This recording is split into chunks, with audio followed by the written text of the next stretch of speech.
PAC जो कौशाम्बी में हुई उसमें कुछ मुद्दों पे फैसला ले लिया गया था, कुछ मुद्दों पे उनसे बातचीत चल रही थी। उन्होंने कहा पार्टी को आरटीआई के दायरे में आना चाहिए। हमने कहा आय व्यय और जो पार्टी के निर्णय हैं वो आरटीआई के अंदर आ जाए, कहीं कोई दिक्कत नहीं है। उन्होंने कहा वॉलंटियर्स की भागीदारी निर्णय की प्रक्रिया में हो, उसके लिए हमने कहा कि हाँ, वॉलंटियर्स की भागीदारी निर्णय की प्रक्रिया में होनी चाहिए। उन्होंने कहा चुनाव की स्वतंत्रता की बात, तो हमने कहा चुनाव के स्वतंत्र चुनाव लड़ने के बारे में उसकी एक समीक्षा करी जाएगी, एक स्ट्रेटेजी बनाई जाएगी, उस पर सहमति हो गई। जिस स्टिंग ऑपरेशन को योगेंद्र भाई ने फेसबुक पर लिख के उसकी आलोचना की थी उस समय मीडिया की, और ये कहा था कि अरविंद केजरीवाल को के स्टिंग को जिसमें कहीं कोई तथ्य नहीं है उसको बड़ा करके मीडिया दिखा रहा है, पार्टी को टारगेट कर रहा है। अब वो कह रहे हैं कि हॉर्स ट्रेडिंग से रिलेटेड स्टिंग है, उसकी जांच कराई जाए।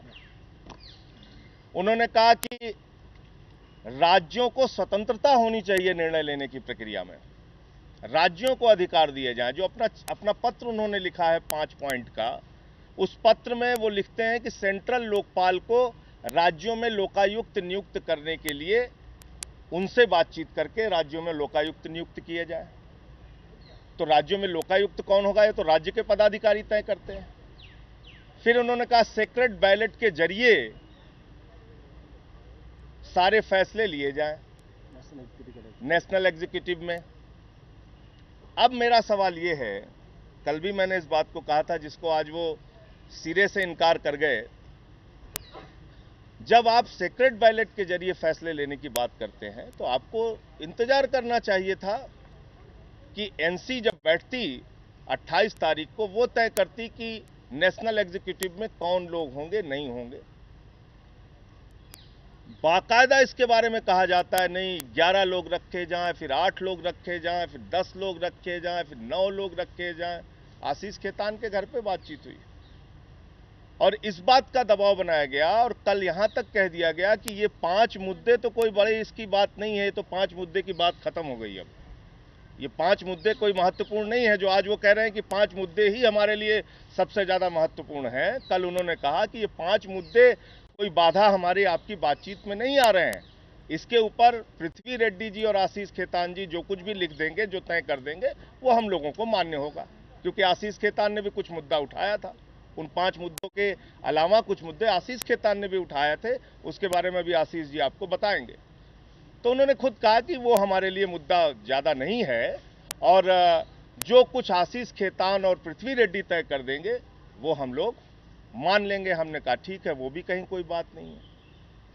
फिर जो सीक्रेट बैलेट से डिसीजन लेने की बात कर रहे हैं, दरअसल उनकी मंशा ये थी कि उनके पसंद के कुछ लोग, जिस पे हमारी भी सहमति हो, उनकी भी सहमति हो, न्यूट्रल लोग हों, ये शब्द उन्होंने इस्तेमाल किया था, मैं उसको दोहरा रहा हूं, उनको रखा जाए, एनी में शामिल किया जाए। ये सारे नाम उन्होंने खुद से लिख के दिए थे, ये आप देख सकते हैं।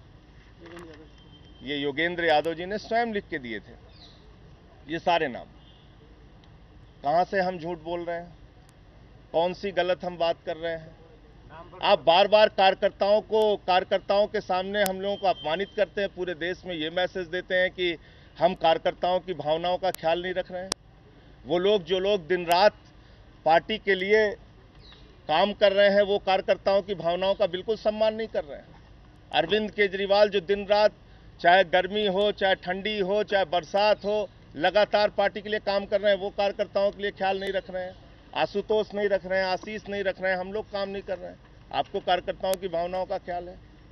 ये नाम तो उन्होंने लिख के दिए हैं, अपने हाथ से लिख के दिए हैं। और क्योंकि आज वो कह रहे हैं कि हम सारे लोग झूठे थे, गलत थे और हमने जो है कोई गंभीर प्रयास नहीं किया बातचीत का, इसलिए आपको ये बताना जरूरी है और देश के कार्यकर्ताओं को बताना जरूरी है कि ये पूरी बातचीत की असलियत है जो आप लोगों को जानना होगा। ये नाम है इसमें आदरणीय श्री पृथ्वी रेड्डी, विजय नायर, मीरा सान्याल, आतिशी मारलेना, गुल पनाग, दयामणि बारला, राहुल मेहरा, राघव चड्ढा, मारुति भापकर और किरण विस्सा। ये नाम उन्होंने लिख के दिए। सारे अच्छे साथी हैं, इससे भी इनकार नहीं है। ये वो नाम हैं जो उनकी तरफ से दिए गए कि इन नामों को नेशनल एग्जीक्यूटिव में इलेक्ट कर लिया जाए, नॉमिनेट कर दिया जाए। बाहर कहते हैं कि राष्ट्रीय परिषद जो है वो राष्ट्रीय कार्यकारिणी के सदस्यों का इलेक्शन करे सीक्रेट बैलेट से, और अंदर 10 नाम देके कह रहे हैं कि इनको नॉमिनेट कर दिया जाए। ये इनकी डेमोक्रेसी और ट्रांसपेरेंसी की परिभाषा है, इसलिए ये नाम आपके सामने हम रख रहे हैं और ये उनकी हैंडराइटिंग में है। और दूसरी बात, फिर इस पे इन नामों पे हम लोगों ने जाके बातचीत की, हमारी भी ओर से सहमति हो गई मोटे मोटे तौर पे। हाँ ठीक है, इनमें से 8 नाम 7 नाम हम लोग ले लेंगे, बातचीत हो गई, उसको रखा जाएगा। फिर ये तय हुआ कि पिछले दिनों जो हम लोगों ने गलतियां की हैं, कुछ गलतियां हम लोगों की ओर से हुई हैं, कुछ गलतियां उनकी ओर से हुई हैं। जो गलतियां की हैं, सार्वजनिक बयानबाजी की है, पार्टी के कार्यकर्ताओं को इससे ठेस पहुंची है।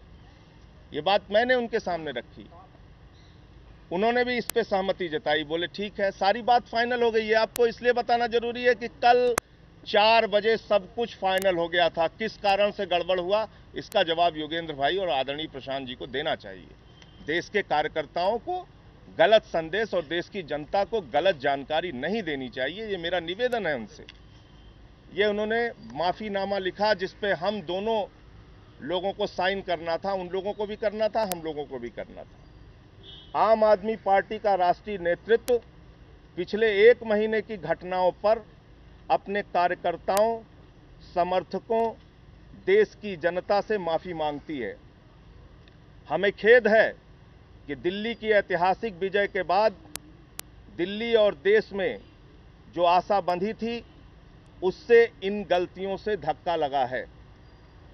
हमने सार्वजनिक मंचों से अपने ही साथियों पर बेबुनियाद आरोप लगाए, मर्यादा तोड़कर मीडिया से बात की, पार्टी के मंचों का आरोप प्रत्यारोप के लिए दुरुपयोग किया और अपनी वाणी और कर्म में संयम खोया।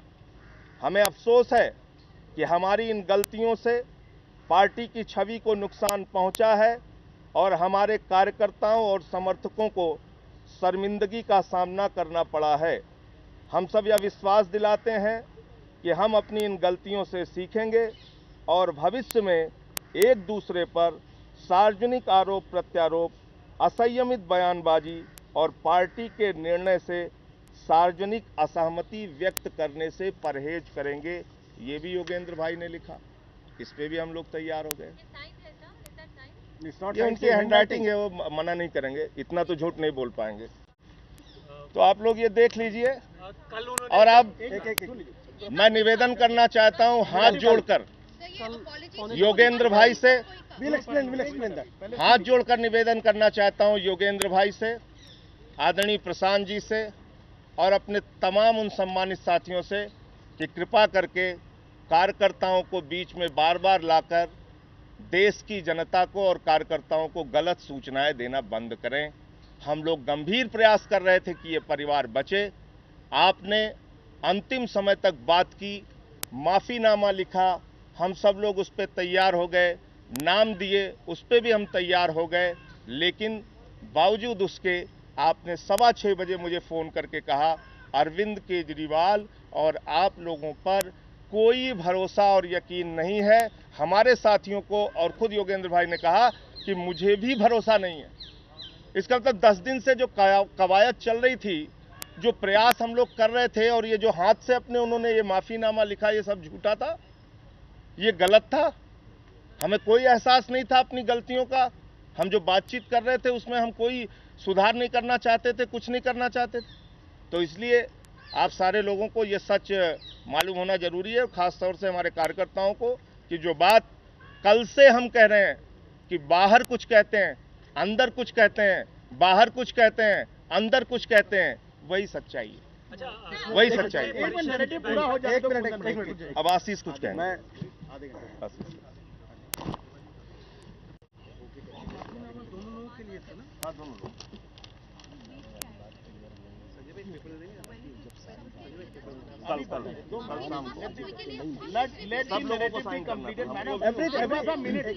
Every answer will be given. Please wait. Ananya will respond to all your questions. Please wait. There are many more points. पिछले 1 साल में पार्टी ने 3 चुनाव लड़े, बड़ी कठिन परिस्थितियों में वो चुनाव लड़े, बहुत कम रिसोर्सेज के साथ, सिर्फ वॉलंटियर्स के दम पर और अपने जुनून के दम पर हमने 3 चुनाव लड़े और कड़ी टक्कर दी। पहला चुनाव ऐतिहासिक चुनाव था दिल्ली का, दूसरा चुनाव भी लोकसभा का ऐतिहासिक चुनाव था, जहां पर पार्टी ने एक बहुत बड़ा कदम उठाया और उस चुनाव में भी हमारी परफॉर्मेंस दिल्ली में, पंजाब में बहुत अच्छी रही। और उसके बाद हमने ये तीसरा चुनाव लड़ा, जहां पर चुनाव के दरमियान रोज हमारे ऊपर किस तरह के निजी हमले हुए वो सबको पता है और पार्टी ने इतिहास लिखा। ये बात कि पार्टी में स्वराज को और कैसे मजबूत किया जाए, पार्टी में वॉलंटियर्स का इंगेजमेंट और पार्टिसिपेशन और कैसे मजबूत किया जाए, पार्टी में निर्णय लेने की प्रक्रिया को और कितना पारदर्शी बनाया जाए, पार्टी में जो खर्चे होते हैं उनको कैसे एक स्ट्रक्चर्ड तरीके से पब्लिक डोमेन में रखा जाए, उस पर काम करने की ज़रूरत थी और बेहतर करने की ज़रूरत थी। पहले ही पार्टी ने तमाम ऐतिहासिक कदम उठाए थे पारदर्शिता के क्षेत्र में, वॉलंटियर पार्टिसिपेशन के क्षेत्र में ईमानदार राजनीति की पहल में, और उसको प्रक्रिया को आगे कैसे ले जाया जाए, इस पर सिर्फ 1 या 2 सदस्य पार्टी के नहीं, पूरी पार्टी, पूरी लीडरशिप इस पर चिंतित थी और इसको और मजबूत करने के लिए बिल्कुल दृढ़ संकल्प थी। लेकिन उसके बाद भी जब बातचीत पीएससी से 2 साथियों को हटाने का जब फैसला एनी ने किया, उसके पीछे कुछ कारण थे। पहले ये फैसला हुआ कि कोई भी बाहर जाके नहीं बोलेगा, लेकिन 2 साथियों ने अपने दिए हुए शब्द से पीछे हटे और बार बार जाकर मीडिया में पार्टी की छवि को खराब किया। उसके बाद पार्टी के हाथ बन गए और पार्टी ने ये समझा कि ज़रूरी है कि पीएससी से क्यों 2 वरिष्ठ साथियों को हटाया गया है, उसके कारण जनता को बताया जाए, खास करके कार्यकर्ताओं को बताया जाए। क्योंकि अगर 2 वरिष्ठ साथी चुनाव के दौरान, इतने क्रूशियल चुनाव के दौरान पार्टी की किसी एक बड़े हिस्से को निष्क्रिय करने की कोशिश करते हैं, खुद निष्क्रिय हो जाते हैं, ऐसी कोशिश करते हैं कि जिससे पार्टी हार जाए चुनाव, बार बार कार्यकर्ताओं से कहते हैं कि काम मत करिए पार्टी के लिए चुनाव हारना बहुत ज़रूरी है, जब पार्टी चुनाव हार जाएगी तब अरविंद को हटाना आसान हो जाएगा। ये जब पूरी प्रक्रिया चल रही थी, उसकी वजह से एनी को ये लगा कि अब ये पीएससी में 2 वरिष्ठ साथी नहीं रह सकते, इन्होंने पार्टी विरोधी गतिविधियां करी हैं, पार्टी को हराने की कोशिश करी है। ऐसे चुनाव में जहां पार्टी एक एग्जिस्टेंशियल लड़ाई लड़ रही थी, वहां पर बीजेपी की सरकार बनाने की कोशिश करी है और बार बार 1 आदमी से नहीं, 2 आदमी से नहीं, तमाम लोगों से, पार्टी के तमाम वॉलंटियर से इस तरह की बात गुपचुप तरीके से हुई कि पार्टी को हराना है। आवाम के साथ खड़े हुए, जब पार्टी के साथ खड़ा होना चाहिए था, जब अरविंद केजरीवाल के हाथ मजबूत करने चाहिए थे, उस समय हमारे पार्टी के 2 वरिष्ठ साथी आवाम जो बीजेपी के काले धन से चलती है उसके हाथ मजबूत कर रहे थे। तो ये सारी चीज़ें हो रही थी, जिसको मद्देनजर रखते हुए एनी ने हटाने का फैसला किया। जब वो हट गए तो उन्होंने एक मेल लिखा और उस मेल में उन्होंने फिर से वॉलंटियर्स को, पारदर्शिता को, राज्य इकाइयों की ऑटोनॉमी को ढाल बनाते हुए अपनी बात रखने की कोशिश करी। तो योगेंद्र यादव, प्रशांत भूषण एक